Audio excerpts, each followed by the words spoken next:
Номын 4-р бүлгийн би ер нь 29-с нь ер нь уншиж өгье гэж бодож байна. За ер нь гэр бүлийг сүрүүлэх хүчин зүйлсийн талаар бид нар мэдэх хэрэгтэй байна. Одоо ингээд хүмүүстэй уулзаж ярихад за өөрийнхөө амьдралаас ч гэсэн харахад ер нь бол гэр бүлд бид нар асуудал яриад идэг. Нөхөр ууртаал байна, эхнэр ийм л байна, хүүхдүүд ингээд байна, тэр ингээд байна. За тэр архины асуудалтай тэр юм. Бид нар ер нь маш их асуудлыг ярьдаг. Асуудал бол яриад бол шийдэгддэг зүйл биш. Харин өнөөдөр бид нар асуудлын үндсийг олж сурах хэрэгтэй байна. Таны амьдралд байгаа шийдэгдэхгүй байгаа, таныг уурлуулж хэцүү болгож байгаа. Гэр бүл чинь одоо юу гэдгийг байнга одоо уур амьсгалыг эвдэж идэг ямар асуудлууд байна. Бид нар бодж үзье тийм ээ. За эндээс ингээ харах юм бол Эфес номын 4-р бүлгийн 29-с уншиж өгье. Амнаас чинь ямар ч ялзарсан үггүй гараг. За гэр бүл дотор хамгийн хэрүүлийн алим бол ер нь амнаас ялзарсан үг гардаг тийм. Эхнэр нөхрөө аав ээж бие биенийгөө муу хэлцдэг. Үг бол яаж нөхөр хүнийг ялцруулдаг байна шүү дээ. Амар эрх мэдэлтэй хүчтэй байгааз Есүс ер нь бол хүний зөрчлийг хардаг. Тэгээд нөгөө фарисеучуд нөгөө Есүсийг буруутгах га таны дагалдагч нар гараа угаахгүй юм идчихлээ гэсэн чи Есүс юу гэж хэлдэг вэ? Гаднаас орж байгаа юм нэг хүнийг бузралаад авахгүй. Харин дотроос гарч байгаа зүйл хүнийг бузралдаг гэж хэлж байгаа. Тэгээд зүрхний тухай ярьж эхэлж байгаа. За тэгээд цаашаа ярих юм бол ингэж хэлсэн. Харин хэрэгтэй үед нь бусдыг босгон байгуулах тустай үг хэл. Тэгвэл энэ нь сонсож өгөхөнд нэгүсэл өгнө гэж хэлсэн. Би одоо ингээд өглөө хасаалгаа яг цуглаан жоох үед онцгоолон хайж оосоо босоороо хайж урдан цэрээрээ гэж. Нөгөө чинь босгүй аваа унтмаараа нийчээл дасалчмаараа нэгмээр байна. Тэгэхээр жоохон загинцдаг байсан. Өнөө өглөө яасан гэж бодчих. Намуухан дугаар байсан. Миний хөө эхний ирхүнээ цэрээрээ босоороо гэсэн. Нөгөө хашгираа тусдаггүй гэж за аваа гэж зүггээ босоод ирж байгаа. Тэгээ номд хэлж байхдаа бас бодож байсан. Бидний үг ер нь гэр бүл хамгийн одоо оршин тогтнох, хүчтэй байх, сул байх, хүнийг өвдөх, өвдөхгүй байхыг үг амнаас гарч байгаа үг ер нь бол шийддэг юм байна. За ингээд харах юм бол ингэж хэлсэн. Тэгвэл энэ сонсож өгөхөнд нэгүсэл өгнө гэж хэлж байгаа. Бурхны ариун сүнсийг бүх гашуудвал золилтын өдрийн төлөө та нар түүгээр тамгалуулсан юм шүү. Альва хорсол, гомдол, уур хилэн, орилон гүтгэлэг бүх муухайгийн хамт та нараас зайлаг. Бурхан та нарыг Христээр уучлсны адил бие биеэ уучлан нэг нэгнээ инэрч аяду зөөлөн сэтгэлээр хандаа гэж хэлсэн. За эндээс ингээ харах юм бол ер нь бол гэр бүлтэй болоод хорсож, гомдож, уурлаж, хэрүүл маргаан хийгээгүй гэр бүл гэж ер нь бол энэ дэлхий дээр байх бах гэж боддог. Тэгээ би нэг дээр үедээ сурагч үзчихсэн чинь нэг эмээ өвөө сайхан телевизийн хойморч цус гоё ярьж байна. Би тэр 40 жил амьдрахтаа нэг ч удаа ам нүрэж үзээгүй гэж хэлэхдээ би яг штэ гэж байгаа байхгүй. 20 жил амьдарч байгаа би ичээстэй хичнээн юм болоо туулаад гарч байгаа чинь 40 жил амьдарсан хоёр хүн нэг ч ам нүрэж үзээгүй гэж хэлхийг сонсохдоо миний хувьд л итгээгүй. За тэгээ би эндээс юу гэж хэлэх гээд энэ нөхөр өнөөдөр аханд үсвэнэ. Бидэрт хэлж штэ хэрүүл маргаан доромжлол өөрсдөө одоо дундаас бүр бүсийн зүйлийг зайлуулах тухай хэлж. Зайлуул гэж хэлсэн.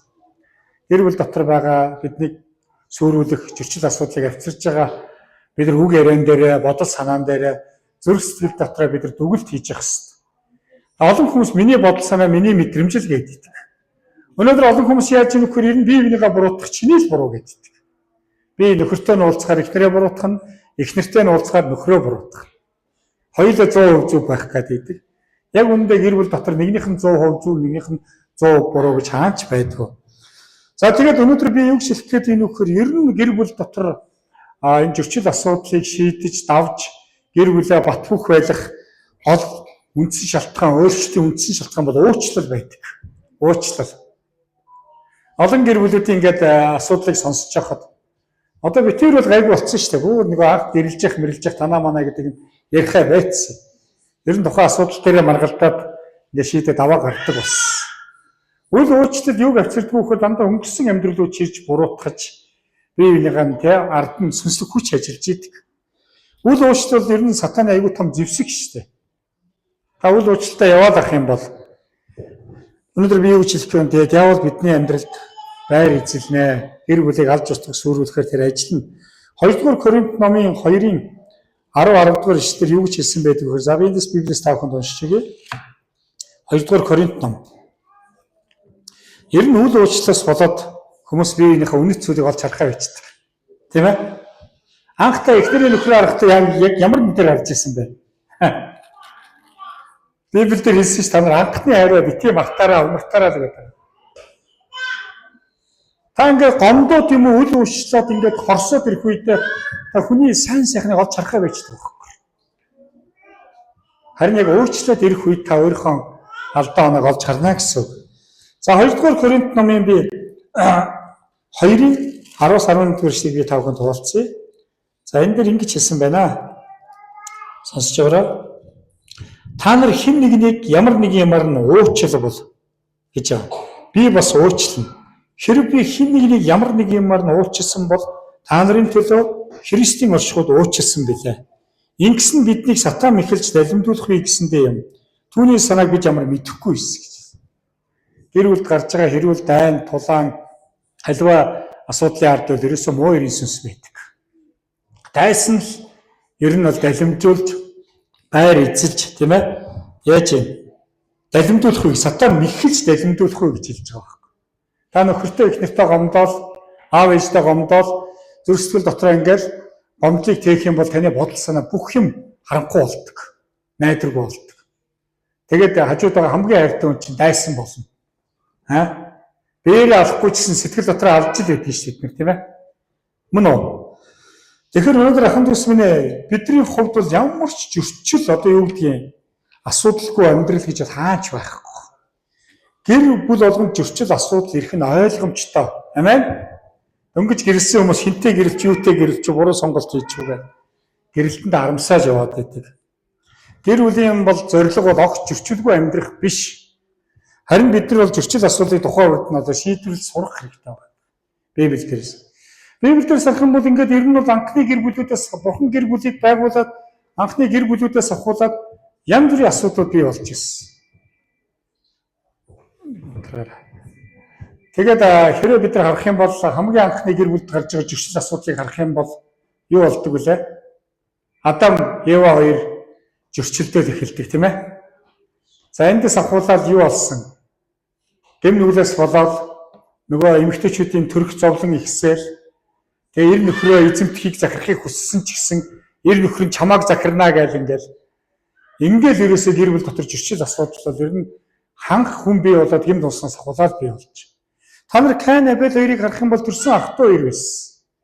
Гэр бүлийг ер нь нороодог хамгийн хэцүү зүйл. Би бол одоо өөрийнхөө захирах энэ жил онцгой бурхаас гуугаалаа өглөө болгон гуйж.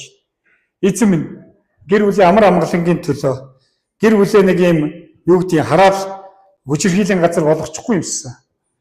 Өөр хэлэнгээ үг яриагаа захирч сурыг хүч өгөөч гэж гуйгаад. Бид нар Каин Абель хоёрыг харах юм бол Каин уурсан учраас дүүгээ алчиж байгаа шүү дээ.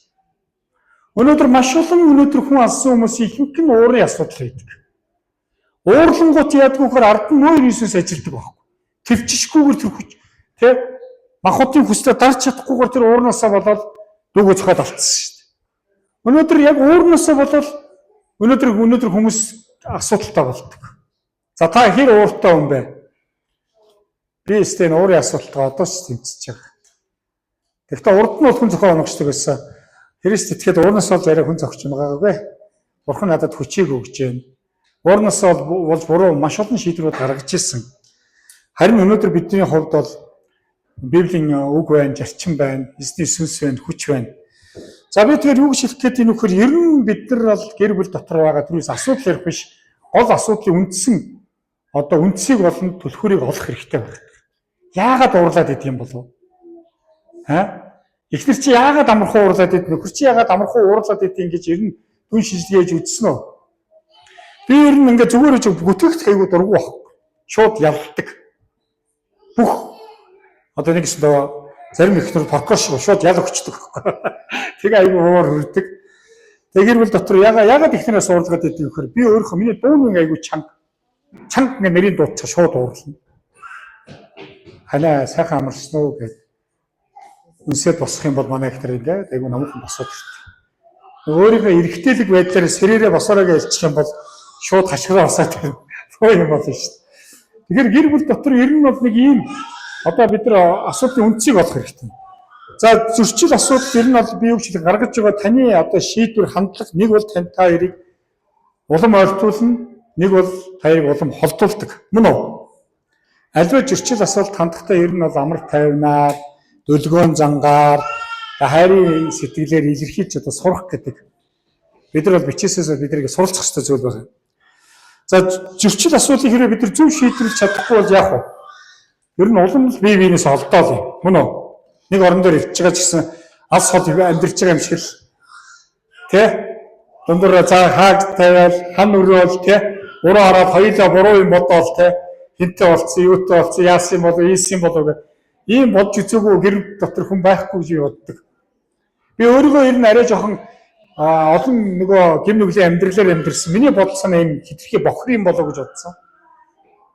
Би болохоор нээлттэй ирдэг учраас буруутчдаг байхгүй. Олон хүмүүс бол гоё царайгаа харуулад муу юм мэддэггүй учраас тийм ээ. Тэгээ өнөөдөр хүмүүстэй уулзаж ярилцаж яг зөвшлөө хуваалцах үед хүмүүс бүгд л яг ийм гомдсон үед, хорссон үед, үл уучлсан үед тийм яг ийм асуудлууд орж ирдэг. За өнөөдөр бидний гэр бүлийн хамгийн чухал асуудал бол ер нь бол уучлал байхгүй гэр бүл бол цаашаа амьдрахад хэцүү. Бид нар хэрхэн уучлахаа, хэрхэн уучлах ууж бас сурахыг бид нар одоо сурах хэрэгтэй байна.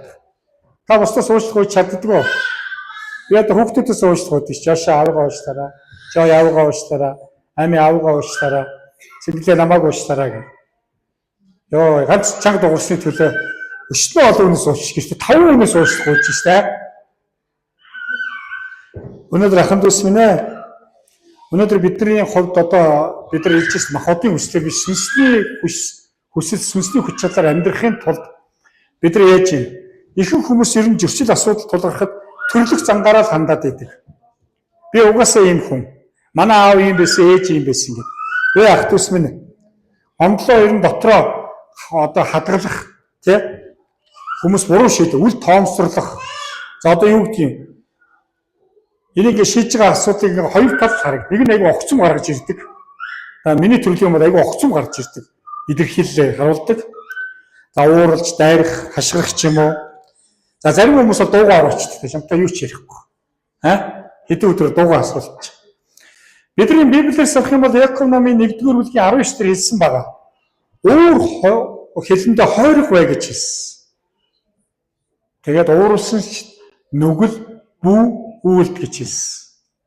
Ууралж болохгүй гэж юу ч хэлээгүй шүү дээ. Есүс ууралж ирсэн, ариун уур хэлэнтэй байсан. Би бас ер нь бол буруу юм дээр айгүй уур хүрдэг. Нэг гэсэндээ юу гэж хэлэх гээд энэ нөхөр бидний эргэж зөрчигдөх үед. За бидний горьдлох талаар болсон үед, бидний гомдох үед бид нар айгүй ууралдаг тий. Ер нь ууралдаг үстэй. Харин уурнасаа болоо яаж хүн гомдогоод өөрөө ингэж хүн тарчилж эхэлдэг. Гэр бүлд хэн нэгэн ууртай байх юм бол гэр бүл тэр чигээр уур амьсгал айгүй муухай болчдөг. Би өөрөө уурсныхаа дараа ингээд ихнэр хүүхдүүдэд харахаар бүгд муухай болчдөг. Уур амьсгал нэг юм онцгой болчдөг. Тэгээ өөрийгөө харахаар айгүй муухай байдаг ингээд дотор. Тэгээ үүний ард яг яаж нөхөр ерөөсөө яагаад явал байр бүү гэлцсэн юм болов? Уур хилэнгээр дамжуулж чөтгөр ажилдаг байхгүй.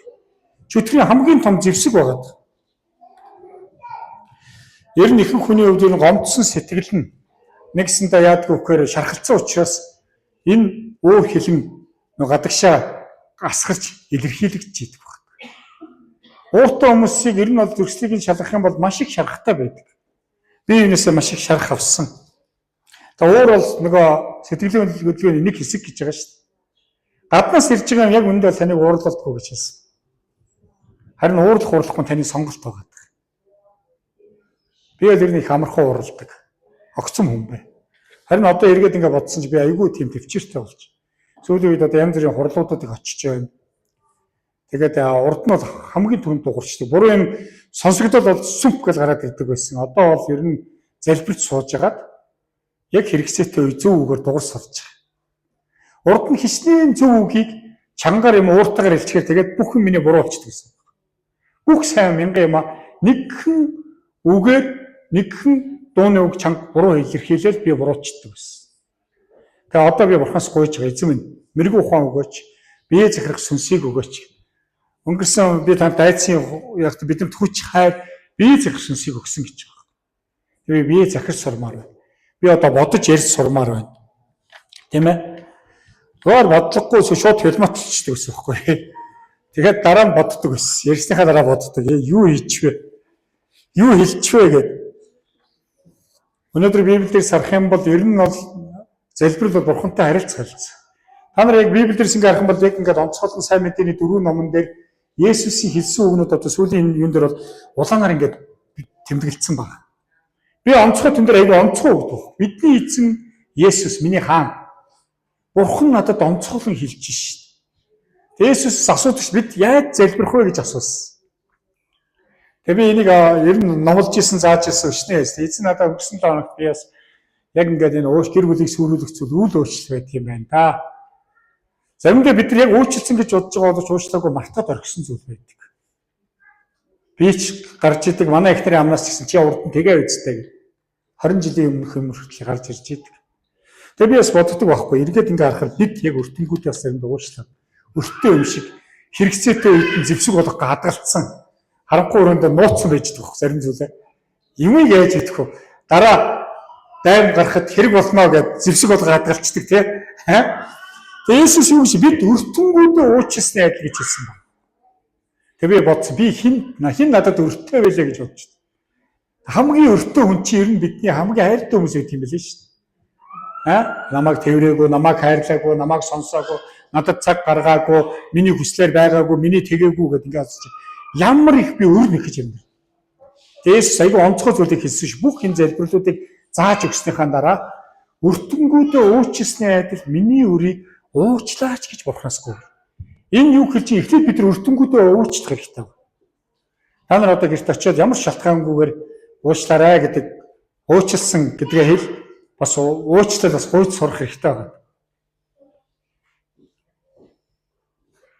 Ер нь дорн шийдэх хэрэгтэй. Бид тэр маргалж л байдаг. За ер нь нэг хоног болж исэн дүү ховор баха. Би энэ гаднаа чанга дотор айгүй зөөлөн байхгүй. Айгүй ордоо уучлах очдөг.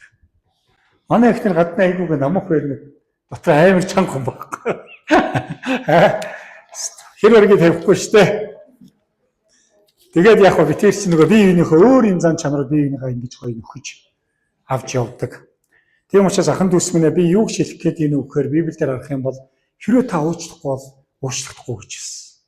Олон жилийн өмнө Бурхан надад энэ үннийг ойлгуулсан. Би аврагдсан мөн. Миний амьдрал үнэхээр аврагдсан, би дуудагдсан, би тослогдсон, би сонгогдсон байсан. Гэхдээ Бурханы уучлалыг би бас аваагүй явчихсан. Яг гэвэл би зүрхсэлд маш олон өрөөнүүд дотроо би эхнэрийнхээ энэ тэнд байгаа хүмүүсийг чойжилсан. Та нарыг би үрд мөнхөд тарчлаа нэгэд шорондоо хийцэн гэсэн. Би уучлалчууд тэд нар би хохирчих гээд байгаа юм шиг тэд яахаараа уучлах ёстой юм гэж бодож явсан. Харин үнэхээр яг замлчин тушааг тутах байсан. Тэгээ би уучлж ихэлсэн. Уучлаарай Бурхан минь. Би бусдыг уучлж чадахгүй яваа. Таны зүрх таныг хайрыг ойлгохгүй байгаа намайг уучлаач. Тэгээ уучлж ихэлсэн. Амен. Өнөөдөр үл уучлал таныг тэр хүнтэй мөнхөд хүлждэг байхгүй. Та хэнд гомцсон хэнийг үдсэн ятсан тэр хүнээ та Америкт аваад явж. Илгээлтэнд аваад явж. Та уучлахгүй магадгүй бид нар юу гэдэг маяа өнгөрт илгээлтэнд явж исэн чинь за та боржоо гэдэг хүнд гомчлоо гэж бодъё заяа. Амар гомдоод уучлаагүй. Тэгээ хаана явдгийг за магадгүй хятад ч юм орсож явж исэн чинь боржоотой адилхан царайтай харагдангууд та шууд өвддөг байхгүй. Эсвэл явж исэн чинь боржоо гэдэг дуудангууд та шууд 10 жилийн өмнө таныг гомдоосон шууд таны мэдрэмж сэтгэл санаа шууд хүрнэ. Бид нар үл уучлал хүнтэй мөнхөд хүлждэг. Тийм учраас өнөөдөр гэр бүл дотор ч гэсэн яадаг вөхөр нөгөө хүлээсэн дотор яваад байгаа байхгүй. Тэгэхээр юм л олонгот нөгөөтгийн сүх гэж гаргаад байна тий. Чи угаасаа ингэдэг чи дандаа тэгдэг. Ийм үг хэлж хэцээгүй гэр бүл гэж байхгүй байгаа тий. 3 айл гэдэг гоё цэвэрхнэр нийлж, эснийг болж 3 айл гэдэг үгийг ер нь эмгтээчд бас хэлж үзээгүй эмгтээчд ховор байдаг юм шиг шүү дээ. Тийм ээ. Айлч чинь 3 айлыг 3-ын тоо тэгээ ард нь айл 3-ын зэ гэдэг уншихгүй юу? 3-ын зэ болгоод уншаа. Би их цэвэрхнэр хэлээд байгаа шүү дээ. Олон хүмүүс ингэдэг олон жил болцоо би мартцсан гэж хэлдэг байхгүй юу? Өнөөдөр Бурхан биднийг зүгээр хэн нэгнийг мартаасаа гэж хүсдэггүй. Харин асуудлаа шийдвэрлэсэй гэж хүсдэг байхгүй. Шийдвэрлэх хэрэгтэй байна. Амен. Хэрвээ бид уучлахгүй бол яах вэ? Яг 10 жил 20 жилийн өмнөх нөхцөлд амьдраад байна гэсэн. Тэр өдөртөө л амьдраад байна. Тэр нөхцлөөр амьдраад байна. Хизээ намайг гомдоох болов, хизээ над руу дайрах болов, хизээ намайг хуурах болов, хизээ намайг хаях болов гэж өдөр болгон үл уучлаас бол тэр хүлээс тэр биетээр тохиолдсон зүйл чинь сүнслэг байдлаар бидний амьдрал нөлөөлөд идэг. За тийм учраас юу гэж хэлэх гээд юм вөхөр өнөөдөр үл уучлал бидний одоо юу гэдгийг зан чанарыг одоо бурханлаг зан чанарыг хулгайлцдаг. Нөгөө пастор, нөгөө сайн мэдээ тараагч, нөгөө гоё сүнслэг бурхны ир хүн чи байхгүй. Гэртээ очсон чи юу вэ? Дэлхийн үнэс долоон дээр айш аягтай тий үг яриатай. Мөн үү? Ийм байгаасаа гэж хүсэхгүй шүү дээ. Би эсний үгийг номлох болгондоо би үнэхээр имэдэг. Эхнэр тэнд сууж байна, хүүхдүүд тэнд харж байна тий. Дотор нь харин тий яг штайгээс сууж бол яана. Энэ номлол хотлоо байх болно. Мэдээж алдаа гаргадаг. Би хүүхдүүдийнхээ өмнө гимшдэг. Амьдрах гэж хичээж байна. Диаволд байр өгөхгүй. Өнөөдөр юу гэж хэлэхгүй үл уучлал биднийг энэ өөр дээрээ л анхаарал төвлөрүүлчихдэг шүү. Та их нэртэй өгтөө гомд зүг өөрийгөө боддог баг. Миний бодол санаа, миний зүрх сэтгэл, миний юу? Миний нойр би амар тайван байж чадахгүй байна гэл тэ. Өөрөө ингэ тарчаа та биш аахгүй ард дотор мөр Иесус ажиллаж байгаа баг. Зүрхий чинь балбал буруу бодлоод өгөөл. Үл уучлал ер нь юу гэж юм хэрэг эрен төрүүлсэн зандалчин руу тушаагддаг. Амар тайван алдчихдаг. Би бол эхнэрээ их амар тайван гэж боддог шүү дээ. Юу ч болж исэн тэгээ сайхан унтчих. Тэгээ түүний дотор бурхны нөгөө юу гэдэг тий надаас илүү олон жил болцсон. Илүү төлөвшөлт бас илүү бас юм. Эмэгтэйчүүд нь хүчтэй дээ. Ирчүүч шалж байгаа л ингээд. Ямар сэндэсээ фэйсбүүк нэг эмэгтэй ингээд бичсэн байсан. Өөрийнхөө тухай. Би сүүлийн үед жоохон эрэгтэйлэг болоод байна гэдсэн шүү дээ. Эмэгтэй хүн. Тэгээ яасан болов гэсэн чи байн гоншигноод, гонгноод, гомдлол гэж эмэгтэй хүн тэгээ бичсэн байж та би дотроо юу гэж бодсон юм хэрэг. Яг миний тухай ярьж шүү. Би нэг жоохон эмэгтэйлэг байсаар яг. Сайн нарийн бид нар бичээсийн дагуу эр хүнийг яаж бүтээсэн, эмэгтэй хүнийг яаж бүтээсэн. Энэ харилцааны асуудал дотор энэ гомдол, үл уучлал, ойлгоо энэ зүйлээс болж ер нь бол гэр бүлийг сүрлэх хүчин зүйлс бол уур хэлнэ шүү. Ууртагаар ярихаар, ууртагаар харахаар би бол айгүй мэдрэмжтэй юм багхгүй юу?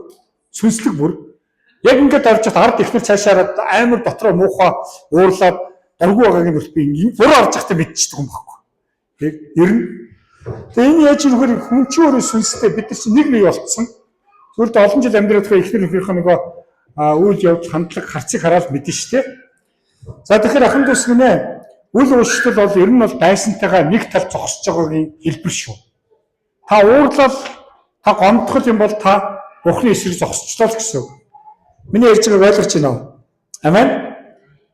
Тэгэхээр өнөөдөр бид нар яг эндээс Библиэс юу сурах гээд байгаа юм бэ? Өнөөдөр Библиэс харах юм бол Каин уурнаасаа болоод дүүгээ алаа ичиж. Гэр бүл салалт, гэр бүл дотор хүчгэл дандаа ууртай болно. Тийм учраас бид нар Бурханаас гуйх хэрэгтэй. Бид нар өнөөдөр ер нь асуудлыг ер нь шийдвэрлэж сурах хэрэгтэй байгаа. Би л одоо тэрийг ойлгохоос айгүй хурдан шийддэг бол. Ханаа арайгаа уучлаарай. Миний буруу.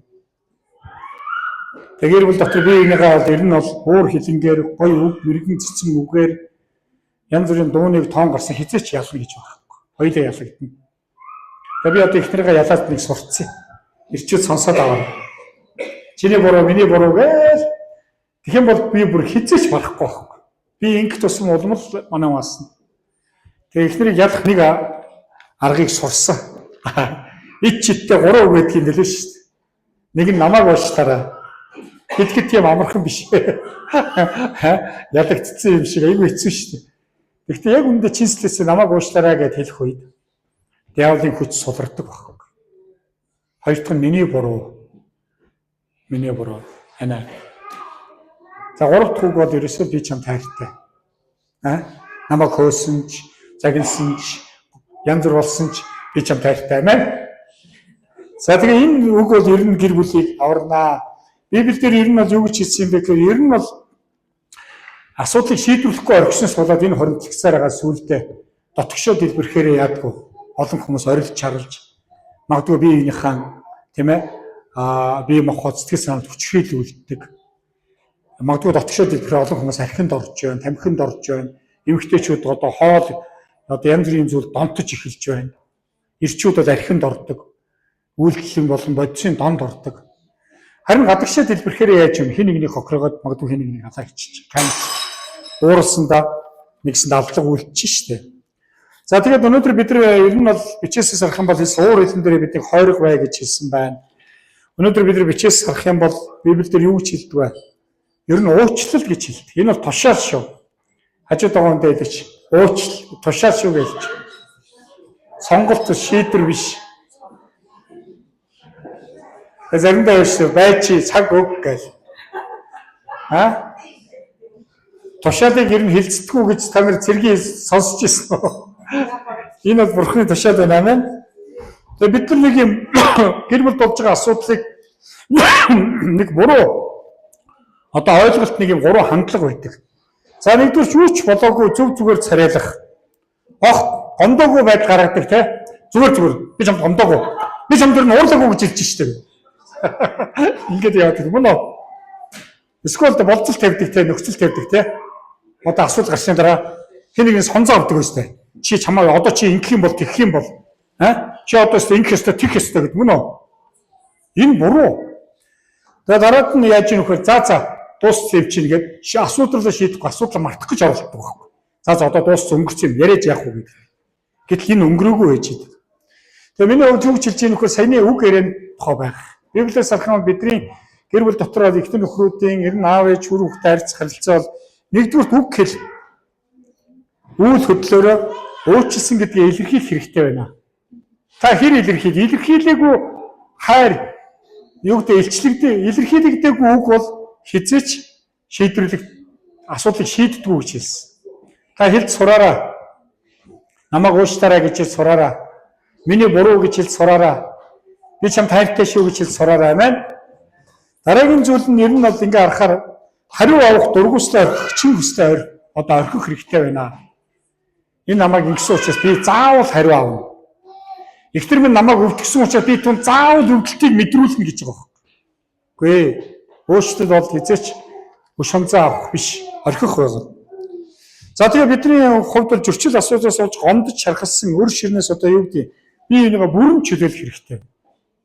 Бүрэн чөлөөлнө. Өр тооцохгүй гэсэн үг. Та өр тооцоод байна уу? Тэгэл хэрэлдэнгүүд манайхан тэгсэн би чамд ингэж ийсэн чи чамд ингэж ийсэн гэл тэ гэр бүлээ салахтаа энэ ч миний юм тэр ч миний юм гэ. Өнөөдөр ах トゥ ус минь ээ. Өнөөдөр бидний гэр бүлд байгаа энэ зөрчил асуудлаа яг хогийн ургамалтай адилхан. Бид нар ингээд ногоо тарьдаг, газрыг ингээд хөрсийг сэмдичээд арчлаад өчнөө сайхан өрүүдийг тариад услаад ихэлсэн чинь тариагүй юу ургаад ирдэг вүлээ? Хогийн ургамал ургадаг. Бидний гэр бүл дотор хогийн ургамал ирдэг. Урилгагүй жочид орж ирдэг. Тийм учраас өнөөдөр бид нар өнгөрсөн би номлол дээр сарах юм бол яг гэр бүл цэцэрлэгтэй адилхан гэж хэлсэн. Хогийн ургамлуудыг бид нар түүж устгах хэрэгтэй байна. Өнөөдөр бид нар яаж ийм нөхөр гэр бүлээ арчилсан сахиж хин хичээх хэрэгтэй. Гэр бүл дотор байгаа баланс алдагдаад байна.